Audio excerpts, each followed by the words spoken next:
কিভাবে প্রোক্লেমেশন বা ঘোষণাপত্র জনগণের সামনে নিয়ে আসতে হয় সেই বিষয়ে কঠোর কোনো কর্মসূচির দিকে যাব। বাংলাদেশে একটি দুর্বার আন্দোলন গড়ে তুলুন ঘোষণাপত্রের জন্য। পাড়ায় মহল্লায়, স্কুল, কলেজ, ইউনিভার্সিটি, শ্রমিক কলকারখানায় সব জায়গাতে একযোগে বাংলাদেশ ব্যাপী ঘোষণা সপ্তাহ উদযাপন করব। সরকারকে ডেডলাইন দেওয়ার পরও আজকে 4 তারিখ হয়ে গিয়েছে জানুয়ারির, আমরা দৃশ্যত কোনো বর্তমান সরকার থেকে কোনো উদ্যোগ দেখতে পাইনি। সরকারের সমালোচনা করি, গত 4টি মাসে সরকারের দৃশ্যমান কোনো এ ধরনের পদক্ষেপ পরিলক্ষিত হয় নাই। 30 অগস্ট এর পূর্বে এবং পরে অসংখ্য মানুষকে শহীদ করা হয়েছিল। গত 53 বছরে একটি অকার্যকর রাষ্ট্র বাংলাদেশকে উপহার দিয়েছে বিভিন্ন রাজনৈতিক দল, সামাজিক সংগঠন। আমরা দেখেছিলাম সেটা থেকে উত্তরণের জন্য 24 ছাত্ররা বুক পেতে দাঁড়িয়েছিল, রক্ত দিয়েছিল, অসংখ্য শহীদ হয়েছিল, আহত হয়েছিল। গত 53 বছরের একটি অকার্যকর রাষ্ট্র থেকে উত্তরণের জন্য এবং যারা শহীদ হয়েছেন, আহত হয়েছেন, তাদের স্বীকৃতির জন্য আমরা 31 তারিখে এবং বাংলাদেশ রাষ্ট্র নতুন করে পুনর্গঠনের জন্য একটি প্রোক্লেমেশন দিতে চেয়েছিলাম, কিন্তু সেখান থেকে সরকার থেকে উদ্যোগ নেওয়া হয়েছে এবং এটা আমরা প্রাথমিকভাবে একটি আমাদের অর্জন মনে করি। তবে আমরা সেই জায়গায় সরকারের সমালোচনাও করি। গত 4টি মাসে সরকারের দৃশ্যমান কোনো এ ধরনের পদক্ষেপ পরিলক্ষিত হয় নাই। এই পরিস্থিতির মধ্য দিয়ে আমরা সকল রাজনৈতিক মহল, পক্ষ গোষ্ঠীকে, বাংলাদেশে যারা গণ অভ্যুত্থানে অংশগ্রহণ করেছিল সকলকে ঐক্যের ডাক জানিয়ে 15 তারিখের মধ্যে জানুয়ারির একটি ডেডলাইনের মধ্য দিয়ে সরকারকে আমরা এর মধ্যে প্রোক্লেমেশন জাতির সামনে উপস্থাপন করার জন্য শহীদ মিনারে আহ্বান জানিয়েছিলাম। সেখানে আমরা অনেকগুলো বিষয়ে দাবি জানিয়েছিলাম। এর মধ্যে অন্যতম ছিল বিচার সংস্কার এবং গণপরিষদ নির্বাচনের বিষয়গুলো সেখানে এসেছে। কিন্তু এই সরকারকে ডেডলাইন দেওয়ার পরও আজকে 4 তারিখ হয়ে গিয়েছে জানুয়ারির, আমরা দৃশ্যত কোনো বর্তমান সরকার থেকে কোনো উদ্যোগ দেখতে পাইনি।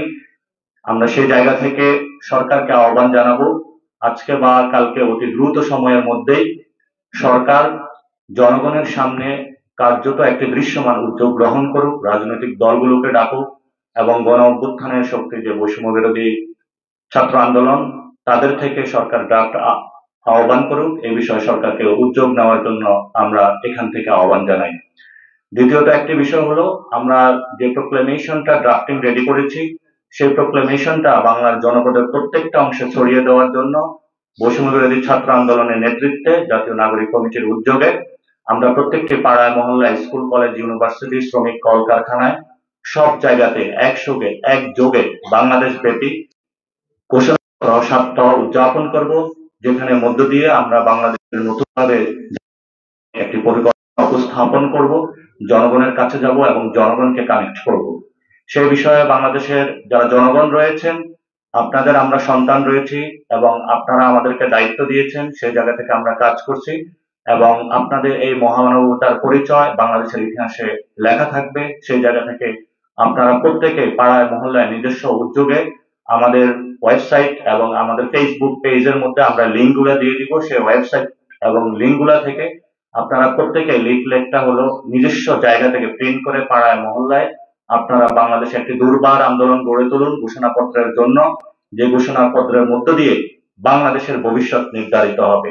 সেই বিষয়ে বাংলাদেশের সকল নারী পক্ষ, কল কারখানা শ্রমিক সকলকে একসাথে সজাগ থাকার আহ্বান জানাচ্ছি এবং বিভিন্ন রাজনৈতিক দল যারা রয়েছেন তাদেরকেও আমরা আহ্বান জানাচ্ছি, জনগণের প্রয়োজনে যেভাবে আপনারা 5 তারিখে বৈষম্য বিরোধী ছাত্র আন্দোলনের নেতৃত্বে ঝাঁপিয়ে পড়েছিলেন, রাজপথে শহীদ হয়েছেন, আগামীতে বাংলাদেশে যে কোনো প্রয়োজনে আপনাদেরকে ঐক্যের জায়গাটা থেকে ত্যাগ প্রতীক্ষার আপনাকে দেওয়ার জন্য, জনগণের কাছে দায়বদ্ধ হওয়ার জন্য আমরা বৈষম্য বিরোধী ছাত্র আন্দোলনের প্ল্যাটফর্ম থেকে আপনাদের আহ্বান জানাচ্ছি।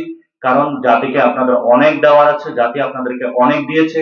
সেই জায়গা থেকে সকল রাজনৈতিক দলকে এই বিষয়ে উদ্যোগ গ্রহণ করার জন্য আমরা আহ্বান জানাচ্ছি এবং আমরা যদি আগামী কয়েকদিনের মধ্যে কার্যত কোনো দৃশ্য উদ্যোগ না দেখি, আমরা সরকারকে সেখানে আরো জোর দাবি এবং মাঠ থেকে জনগণকে সাথে নিয়ে কিভাবে প্রোক্লেমেশন বা ঘোষণাপত্র জনগণের সামনে নিয়ে আসতে হয় সেই বিষয়ে কঠোর কোনো কর্মসূচির দিকে যাব ইনশাআল্লাহ।